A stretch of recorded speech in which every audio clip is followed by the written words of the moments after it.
We live in an age of constant distraction. Notifications buzz, opinions clash, and the world screams for our attention. In this chaos, the calm individual stands out, not because they are disengaged, but because they have cultivated a silent space within themselves. This inner silence is not the absence of thought, but the absence of reactivity. Emotional stability starts with the understanding that we do not have to participate in every drama, respond to every insult, or absorb every negativity. Imagine walking through a crowded street filled with shouting vendors.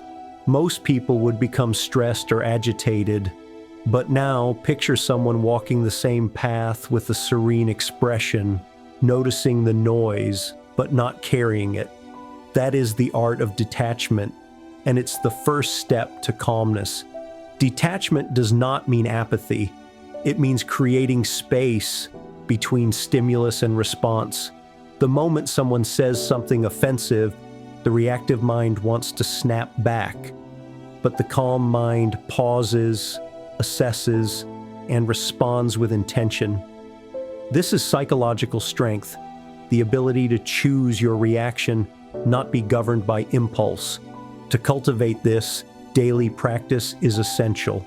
Begin with silence, literal silence. Spend 10 minutes a day sitting quietly, observing your thoughts like clouds passing in the sky. You'll begin to see how noisy your internal world is. With time, you'll gain the clarity to distinguish between thoughts worth entertaining and those worth releasing. Inner peace begins when we no longer see external chaos as a threat, but as something separate from our inner world. The more you master this separation, the more calmness becomes your natural state. Emotional stability isn't just mental, it's physical. Our nervous system plays a direct role in how we respond to stress. The sympathetic nervous system prepares us to fight or flee. The parasympathetic nervous system restores calm. Mastering your calm begins with mastering your body. Start with your breath. When you're angry, anxious, or overwhelmed, notice your breathing. It's lightly shallow, rapid, or even held. Controlled breathing is one of the most immediate ways to shift from chaos to calm. Practice box breathing. Inhale for 4 seconds, hold for 4, exhale for 4, hold again for 4. Repeat until your body feels grounded. Your posture also influences your emotional state. Slouched shoulders and a tight chest tell your brain you are under threat. Stand tall, open your chest, and your brain gets the signal, we are safe. This isn't just psychology, it's biofeedback. Your body teaches your mind how to feel. Sleep, nutrition, and exercise play critical roles in your ability to stay calm. Sleep deprivation amplifies emotional reactivity. Junk food spikes your energy and crashes it. A sedentary life traps tension. Emotional stability is a holistic pursuit. Respect your biology, and your psychology will follow. The calmest people in the world don't just meditate, they sleep well, breathe deeply, eat mindfully, and move daily. They honor the temple of the body, knowing it is the foundation of all mental peace. Shakespeare wrote, "There is nothing either good or bad, but thinking makes it so."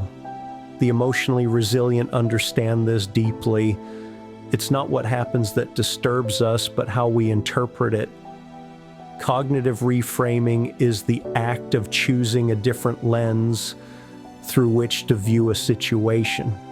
For instance, if someone criticizes you publicly, you can choose to feel humiliated, or you can choose to see it as a chance to practice humility. If you lose a job, you can spiral into despair, or see it as an invitation to pursue your true calling. This doesn't mean deluding yourself, it means refusing to be a passive victim of circumstance. It means actively constructing meaning that serves your growth, not your suffering. Viktor Frankl, a Holocaust survivor, wrote that everything can be taken from a person except their ability to choose their attitude. That's the ultimate freedom. And in that freedom lies emotional mastery. Practice this daily. When something unpleasant happens, pause. Ask yourself, what else could this mean? What is this teaching me? How can I grow from this? These questions shift you from victim to student and eventually to master. The storm outside becomes irrelevant when you know how to remain still within. Anxiety lives in the future. Regret lives in the past. Calmness only lives in the present. The art of inner peace is fundamentally the art of presence. Mindfulness is not some esoteric concept. It's a practical tool. It means doing one thing at a time, fully. When you eat, just eat. When you walk, just walk. When you speak, just speak. Every time your mind drifts to the past or future, gently bring it back. The present moment is never overwhelming. It is only our thoughts about the moment that disturb us. In any stressful situation, anchor yourself to the now. Feel the ground under your feet. Notice your breath.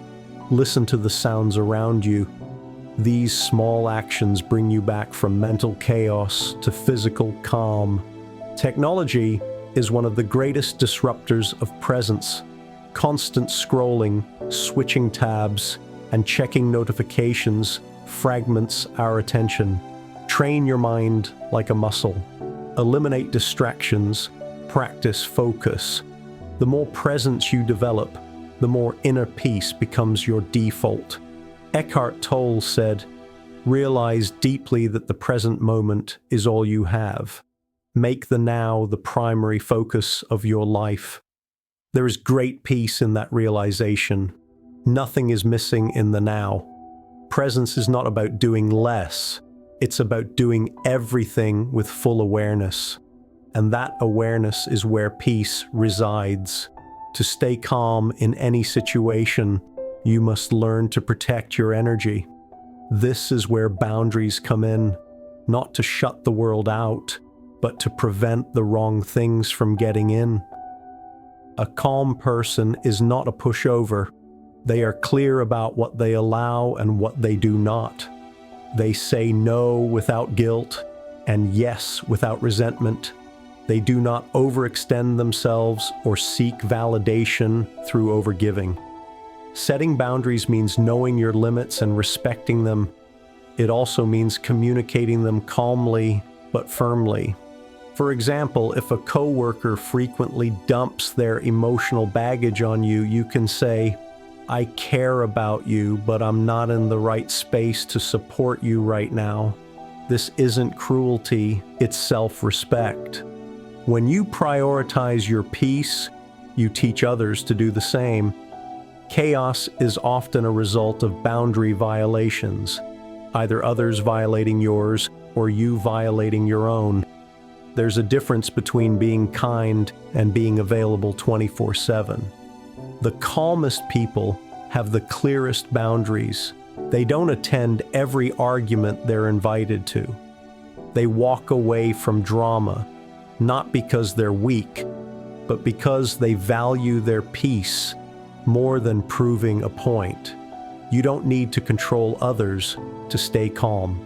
You only need to control your access, your energy, and your response. Stoicism isn't about being emotionless. It's about emotional discipline. The Stoics believe that external events are beyond our control, but our internal world is ours to master. This ancient philosophy offers a blueprint for modern calm. Marcus Aurelius, a Roman emperor and Stoic philosopher, wrote, "You have power over your mind, not outside events. Realize this and you will find strength." This is the essence of Stoicism. Control what you can, release what you can't.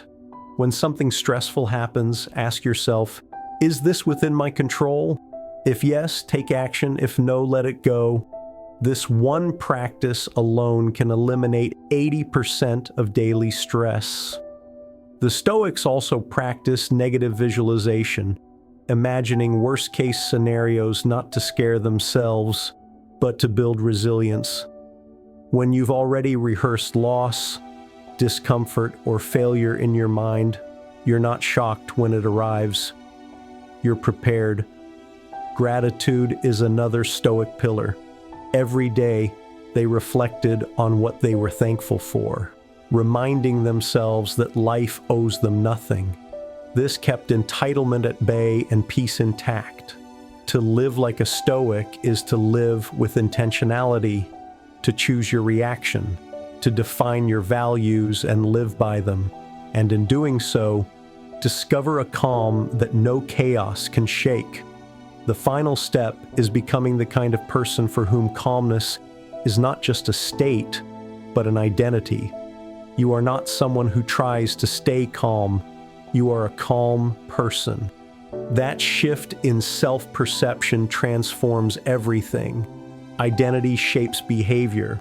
If you believe you're someone who panics easily, you'll live up to that. But if you internalize a new identity, I am grounded, unshakable, calm, your actions will begin to align. Reinforce this identity daily. Use affirmations, visualization, and self-talk. When something upsets you, pause and ask, what would the calm version of me do right now? Then do that. Surround yourself with calm people. Read books, watch videos, and consume content that reinforces the identity you're building. Your environment shapes your nervous system. Make sure it supports your peace. And above all, be patient with yourself. Calmness is not perfection. It's not about never getting upset. It's about recovering quickly. It's about choosing peace over drama again and again until it becomes second nature. Inner peace is not a destination. It's a discipline, a philosophy, and ultimately a way of life. Choose it every day.